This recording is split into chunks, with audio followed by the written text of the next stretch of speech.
दोस्तों जय हिंद, मैं हूं शम्स तबरेज और आप देख रहे हैं टाइम्स मी। गोदी मीडिया, गोदी मीडिया, गोदी मीडिया। गोदी मीडिया सिर्फ भारत में ही नहीं है, गोदी मीडिया पूरी दुनिया में है। और मुसलमानों को लेकर के जिस तरीके से नफरत को फैला रही है, वो ठीक जेनोसाइड के जैसा है, हॉलोकॉस्ट के जैसा है। जैसा यहूदियों के साथ नरसंहार किया गया, ठीक वही काम इस वक्त गोदी मीडिया कर रही है। हर इंसान को, हर चलते फिरते इंसान को ज़ॉम्बी बना रही है। और ज़ॉम्बी बनाने के साथ साथ वो इतना बड़ा नरभक्षी बना रही है कि वो चाहती है कि सामने खड़ा कोई भी अगर मुस्लिम बच्चा है, कोई मुस्लिम शख्स है, तो तुरंत वो उसे गोली मार दे, तुरंत उसको चाकू मार दे, तुरंत वो उसका कत्ल कर दे, जो मन सो कर दे। और उसको जस्टिफाई करने के लिए मौजूद रहेगी गोदी मीडिया, गोदी मीडिया, गोदी मीडिया। गोदी मीडिया की हरकतों ने सिर्फ 6 साल के एक बच्चे की जान ले ली है।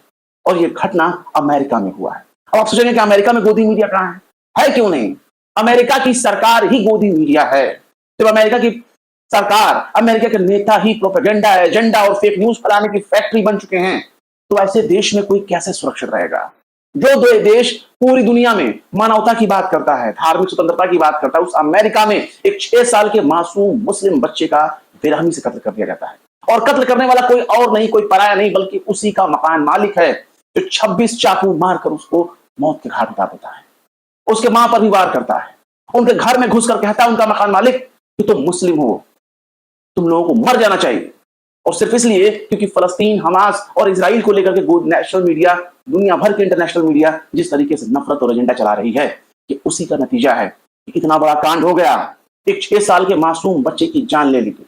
एक 6 साल का मासूम बच्चा जिसका खेलने कूदने की उम्र थी, अभी तो उसको यह भी नहीं मालूम था उसकी असल पहचान क्या है। उसने दुनिया देखा भी नहीं था, उसको मार दिया। अमेरिका में मौजूद एक शख्स ने उसे मार दिया।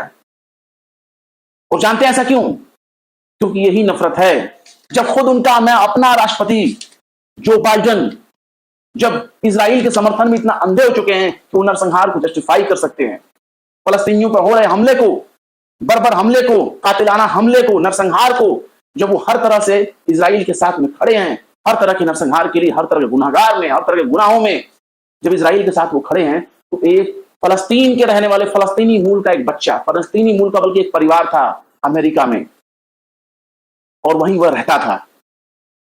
मीडिया रिपोर्ट्स में उसे फलस्तीनी मूल का अमेरिकी नागरिक बताया गया है। और जिस तरीके से फलस्तीनियों के खिलाफ एक प्रोपेगेंडा चलाया गया है मीडिया के जरिए, उसमें हर फलस्तीनी उनको हमास नजर आता है। हमास ने बच्चों का कत्ल किया, उनके गर्दन धड़ से अलग कर दिए, औरतों के पेट में पलने वाले बच्चों को मार दिया। और इस तरह का एजेंडा चलाया गया। और जब इसकी पोल पट्टी खुलती है, तब पता चलता है कि हाँ, दुनिया के बड़े बड़े मीडिया संस्थानों ने कितना बड़ा एजेंडा चलाया था। और ये एजेंडा सिर्फ और सिर्फ मुसलमानों के खिलाफ नफरत बोने के लिए किया गया। जब अमेरिका का राष्ट्रपति मीडिया के सामने आकर कहता है कि उन्होंने देखे हैं ऐसे फुटेज, ऐसे वीडियोस, खुद उन्होंने देखा है जिसमें हमास के लड़ाके इजरायली बच्चों के सिर कलम कर रहे हैं। इतना बड़ा वाक्या, इतना बड़ा बात, इतना बड़ा इंफॉर्मेशन और इतना बड़ा फेक न्यूज फैलाने वाला जब अमेरिका का राष्ट्रपति जो बाइडेन ये काम कर सकता है, तो गोदी मीडिया तो बहुत उसके आगे बहुत छोटी बच्चे की तरह नजर आता है। बाद में उसी फेक न्यूज का खंडन करते हुए व्हाइट हाउस ने कहा था कि नहीं, ऐसा कुछ नहीं हुआ। लेकिन वही फैलाई गई नफरत आज भी भारत में भी गूंज रही है। बड़े बड़े पत्रकार वही हवाला दे रहे हैं, हमास वाले रेप कर रहे हैं, मर्डर कर रहे हैं, हमास वाले बच्चों का सिर कलम कर रहे हैं। जबकि ये फेक न्यूज है। हमास का सपोर्ट कोई नहीं कर रहा। हमास ने जिस तरह का हमला किया वो हमास ने किया, फलस्तीन ने नहीं किया। और हमास का मतलब फलस्तीन नहीं है और फलस्तीन का मतलब हमास नहीं है। और ये बात लोगों को समझनी चाहिए। इसके बावजूद भी पूरे देश में, पूरी दुनिया में नफरत फैलाई जा रही है। आपको याद होगा, ट्रेन में हत्या होती है। चेतन सिंह नाम का एक वैश्विक दरिंदा कई लोगों को मौत के घाट उतार देता है। और भी सिर्फ इसलिए क्योंकि ट्रेन में जो बैठने वाले लोग थे, वो दाढ़ी, टोपी और नाम से उसको समझ में आ गया कि मुसलमान है। धर्म देख करके उसने टारगेट किया, लोगों को ट्रेन में मार दिया। जयपुर मुंबई एक्सप्रेस में उसने आरपीएफ की वर्दी पहनी हुई, अपनी ऑन ड्यूटी, उसने अपनी सरकारी गन से लोगों को गोली मार दिया। उसका पूरा परिवार तबाह हो गया। दूसरों को तो मारा। हिंदुत्व की लहर और कट्टरता और अंधभक्ति की लहर ने उसकी जिंदगी को खराब कर दिया। बाद में जब उसकी पोल पट्टी खुली तो पता चला भाई, धर्म देखकर इस तरह का निशाना बनाने का उसका लंबा चौड़ा इतिहास था। लेकिन उसने कई परिवारों की जिंदगी उजाड़ दिया। अपने ही अधिकारी को उसने मार दिया और ट्रेन में चलने वाले पैसेंजर्स को भी उसने अपनी गोली का निशान बनाया। नफरत में इतना अंधा। और उसने गोली मारते हुए उसने लाश पर खड़े होकर कहा था इस देश में रहना है तो योगी मोदी को वोट करना है और यही देश का भविष्य है। कि उन्हीं लोगों के पक्ष में नाम लेता है और गोली मार देता है। सोचिए, इतना बड़ा कांड, आखिर ये नफरत किसने फैलाई? मीडिया ने फैलाई।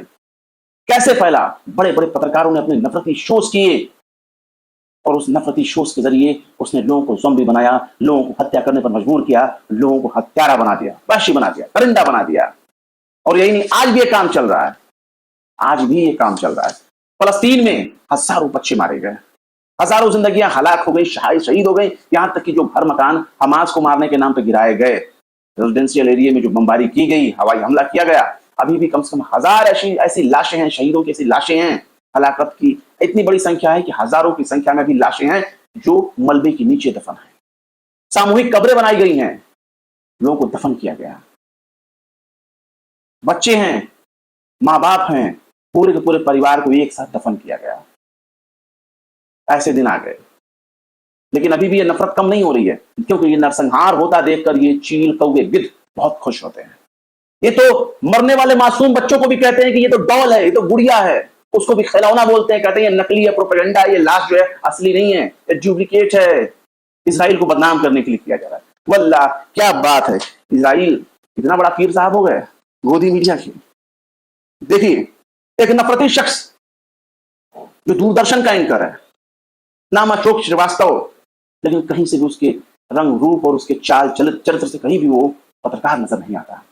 ये वो लोग हैं जिनको हम लोगों ने अपने पत्रकारिता संस्थानों में देख करके सीखा, पढ़ा, लेकिन जब ये हम लोग को सामने आए, जब इन लोगों के असली चरित्र को हम लोगों ने देखना शुरू किया, तो पता चला नहीं भाई, ये तो बहुत बड़े नफरती चिंटू हैं। 2014 के बाद इन लोगों की ऐसी भाषा बदली कि इनके मुंह से जहर निकलता है। अशोक श्रीवास्तव का ये ट्वीट देखिए, ये ट्वीट 14 तारीख का है और इस ट्वीट में इन्होंने क्या लिखा है गौर से देखिए। ये वीडियो, इस वीडियो को हमास की प्रोपेगेंडा टीम ने पोस्ट किया है, ये दिखाने के लिए कि इजरायली सेना निर्दोष बच्चों को मार रही है। पर जिसने वीडियो पोस्ट किया है वो चेहरे को मुफ्त करना भूल गया और हकीकत सामने आ गई।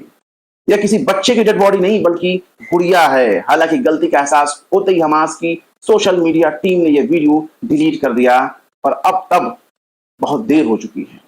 वीडियो देखिए, वीडियो के पीछे बैकग्राउंड म्यूजिक सुनिए और समझिए कैसे आतंकी हमास झूठी तस्वीरें, झूठे वीडियो पोस्ट करके आतंकियों के लिए सहानुभूति और समर्थन जुटाता है। आतंकियों के लिए सहानुभूति और समर्थन। अगर इस वीडियो को मान भी लिया जाए कि वीडियो गलत है, हालांकि वीडियो गलत नहीं है, वीडियो सच है। एएफपी के जरिए ये प्रूफ किया गया वीडियो नकली नहीं है। लेकिन आतंकवादी किसे बोल रहे हैं? हमास को छोड़िए, इनका जो आखिरी शब्द है कि झूठी तस्वीरें, झूठे पोस्ट करके आतंकियों के लिए सहानुभूति और समर्थन जुटा रहे हैं। मरने वाले आतंकवादी हैं वो, जो छोटे छोटे बच्चे हैं गोद में, उनकी डेड बॉडी पड़ी है, उनको डॉल करके उनकी लाश का मजाक तो मत उड़ाओ। अशोक बाबू, तुम्हारे भी बाल बच्चे होंगे, तुम्हारे भी घर परिवार होंगे। अगर ये मुसलमान ना होते तो क्या तुम्हारी भावना ऐसी होती? अगर ये मुस्लिम ना होते तो क्या तुम्हारे जज्बात इस तरीके से भड़क रहे होते समझाने के लिए कि सब नकली है, सब नाटक है, ये सब आतंकवादी हैं? हमास आतंकवादी होगा, उसको चलो ले लो, लेकिन जो बच्चे मर रहे हैं उनको कैसे तुम कह रहे हो आतंकवादी है? शर्म नहीं आती? यही पत्रकारिता करते हैं। कैसे तुम बेशर्मों को नींद आती है? शर्म आनी चाहिए। अपनी इस हरकत को पत्रकारिता कहते हो। और देखिए, इस शख्स की नफरत सिर्फ यहीं तक नहीं है, एक और इसका ट्वीट देखिए, और यह ट्वीट 16 अक्टूबर का ही है, आज का ही। और क्या इसने लिखा है? जो मुसलमान फलस्तीन की मुस्लिम धरती पर यहूदी इजरायलियों के अवैध कब्जे को हटाने के लिए हमास के आतंकवाद को सही ठहराते हैं, वही मुस्लिम अखंड भारत, हिंदुस्तान की धरती पर अफगानिस्तान, पाकिस्तान, बांग्लादेश जैसे मुस्लिम देशों के निर्माण को जायज मानते हैं। और ये वही लोग हैं जिन्होंने 47 से पहले पाकिस्तान की मांग करके भारत को काट दिया और आज भी मुस्लिम आबादी के हक की बात करके भारत के टुकड़े टुकड़े कर देना चाहते हैं। ऐसे शख्स पर एफआईआर होनी चाहिए। ये भारत के तमाम मुसलमानों को निशाना बना रहा है। इसकी जो भाषा है वो दंगाइयों की भाषा है। इसकी जो भाषा है वो संघ के कछे में लिपटा हुई भाषा है। ये सीधे तौर पर कह रहा है, ये सीधे तौर पर कह रहा है कि भारत को काट दिया और आज भी मुस्लिम आबादी के हक की बात करके भारत को टुकड़े टुकड़े कर देना चाहते हैं। ये किसकी बातें कर रहा है? अफगानिस्तान, पाकिस्तान बांग्लादेश है, जाकर मिला लो, सबको मिला लो। अखंड भारत से मुसलमानों को कौन सा एतराज है? जिन लोगों ने डिमांड की उन लोगों ने अलग एक राष्ट्र बना लिया और लेके वो चले गए। जिन लोगों ने वोटिंग की उन लोगों को मिल गया। उसमें वोटिंग हम लोगों ने तो नहीं की और ना हमारे बाप दादाओं से पूछा गया। जिनको जरूरत थी वो अलग लेकर के हट गए। अफगानिस्तान की डिमांड हमने नहीं की ना। अफगानिस्तान आज के दौर का बना हुआ चीज है और जरूरत है अशोक श्रीवास्तव जैसे लोगों को इतिहास पढ़ें और खुल करके इतिहास पढ़ें। संघ की शाखा में सिखाया जाने वाला इतिहास नफरत में लपेट कर सिखाया जाता है और अशोक श्रीवास्तव जैसे लोगों को समझना चाहिए कि वो जो एजेंडा फैला रहे हैं ये एजेंडा नफरत से भरा हुआ है। ये छोड़िए, मिस्टर त्यागी नाम का एक शख्स है, मिस्टर त्यागी, और ये क्या लिखता है? ये तमाम वेरीफाइड अकाउंट हैं, ब्लू टिक वाले अकाउंट हैं। ये लिखता है कि गजा में जो हो रहा है वो भी अल्लाह की योजना के अनुसार ही हो रहा है, इसलिए इंसानों से निवेदन है कृपया अल्लाह की योजना में दखल ना दें, अन्यथा अल्लाह का अज़ार आप सब पर नाजिल होगा, आमीन। ये लिख रहे हैं वारिस पठान नाम के एक शख्स के ट्वीट पर ये जो है अपनी बातें कह रहे हैं। और देखिए मिस्टर त्यागी लिखते हैं कि हमास के सिद्धांत, हिटलर अच्छा था, सद्दाम हुसैन एक हीरो था, बिन लादेन एक स्वतंत्रता सेनानी था, हमें पृथ्वी को यहूदियों से साफ करना होगा, अपहरण करो, मार डालो, लोगों को जिंदा जला दो। ये बातें उसी बयान के समर्थन में कही जा रही हैं जिस बयान के तहत जो बाइडेन ने फेक न्यूज फैलाया था कि छोटे छोटे मासूम बच्चों को मारा जा रहा है, अत्याचार हो रहा है। हालांकि व्हाइट हाउस उस घटना को लेकर के खुद ही सफाई दे चुका है और व्हाइट हाउस से पूछना चाहिए इन सबों को कि आप क्यों सफाई दे रहे हो हमास के बारे में। हमास ने ऐसा नहीं किया या ये खबर गलत है। हमास बदनाम होता है तो हो जाए, क्या आप हमास का समर्थन करते हैं? पूछना चाहिए, क्योंकि बहुत से लोग यही कहेंगे, लेकिन ये व्हाइट हाउस से सवाल पूछना चाहिए और वहां की मीडिया को भी तारीफ देनी पड़ेगी, वहां के पत्रकारों को भी, कि अगर उन्हीं का संस्थान कहता है ये खबर गलत है तो ऐसा कहने के लिए भी जिगरा चाहिए, हिम्मत चाहिए। और देखिए अजीत भारती नाम का एक नफरती चिंटू है, अजीत भारती, इसने एक वीडियो को रिपोस्ट किया है, रिट्वीट किया है और लिख रहा है कि सुअर की चर्बी से गोली को चिकना किया जा रहा है ताकि 72 वर्जिन हूरों को समस्या ना हो। ये ट्विटर पर लिखे जा रहे हैं और एलन मस्क इन दंगाई नफरती चिंटुओं को बढ़ावा दे रहे हैं। ये 72 हूर कह के किसको चढ़ाया जा रहा है? 72 हूर अप्सराएं भी तो होती होंगी। और ये हूर का कॉन्सेप्ट जिन यहूदियों को गोली में, जिन सैनिकों को गोली रगड़ते हुए चर्बी में दिखा रहे हैं, उनके लिए भी तो हूर का कॉन्सेप्ट है, नहीं है? ईसाइयों के लिए नहीं, दुनिया के तमाम मजहब में हूर का कॉन्सेप्ट है। एक मुकद्दस तरीन चीज है हूर। क्या ऐसे अंधभक्त, गोबर भक्त और जहरीले लोग नाम लेने की भी औकात रखते हैं? लेकिन हमारे देश का सिस्टम ऐसे लोगों को बढ़ावा देता है, ऐसे लोगों को पाल पोस कर बड़ा करता है ताकि ये जमकर खूब नफरत फैला सकें। और ये चाहते हैं कि भारत में भी एक नरसंहार हो और कई बार तो खुल करके एक नरसंहार का आह्वान किया गया। जब हमारे देश के नेता, संसद में बैठने वाले नेता, मंत्रालयों में बैठने वाले नेता कहते हैं कि देश को गद्दारों को गोली मारो, गोली मारो। जब बीजेपी के सांसद कहते हैं कि मुसलमानों का बहिष्कार करो, आर्थिक बहिष्कार करो, उनसे कोई लेन देन ना रखो, इनसे कोई ताल्लुकात ना रखो, तो मोदी जी से कहना चाहिए इनको कि हम आपके सांसद हैं, हम चाहते हैं कि आप तमाम मुसलमानों का बहिष्कार कर दें। पता तो चलना चाहिए तो वो अपने सांसदों की बात कितना सुनते हैं। लेकिन इन सबको प्रमोट कर दिया मोदी जी ने। मोदी जी ने सबको प्रमोट कर दिया। पहले वो जमीन पर थे, फिर उनको उठा के आसमान में बैठा दिया। ऐसे ही करते हैं और ये नफरत लगातार फैल रही है। बीजेपी के लोग इजराइल के समर्थन में इतने अंधे हो चुके हैं कि वो अपने हाथ में इजराइल का झंडा लेकर के पूजा अर्चना कर रहे हैं, रैलियां निकाल रहे हैं। समझ में नहीं आता यार, इनका कातिलों, रेपिस्टों, बलात्कारियों के समर्थन में रैलियां निकालते निकालते इनको इतनी आदत हो गई है कि अब दूसरे देश के लिए रैली निकाल रहे हैं। और ये लोग बात करेंगे यहूदियों के समर्थन में। इनका इतिहास रहा है, इनके गुरुजी और इनके राष्ट्रीय स्वयंसेवक संघ जो इनका आरएसएस है, वो हिटलर का समर्थक रहा है, हिटलर का सपोर्टर रहा है। और हिटलर के समर्थक आज यहूदियों के समर्थक बन गए, सिर्फ इसलिए क्योंकि एक जंग हो रही है। आर्मेनिया में कौन से यहूदी थे?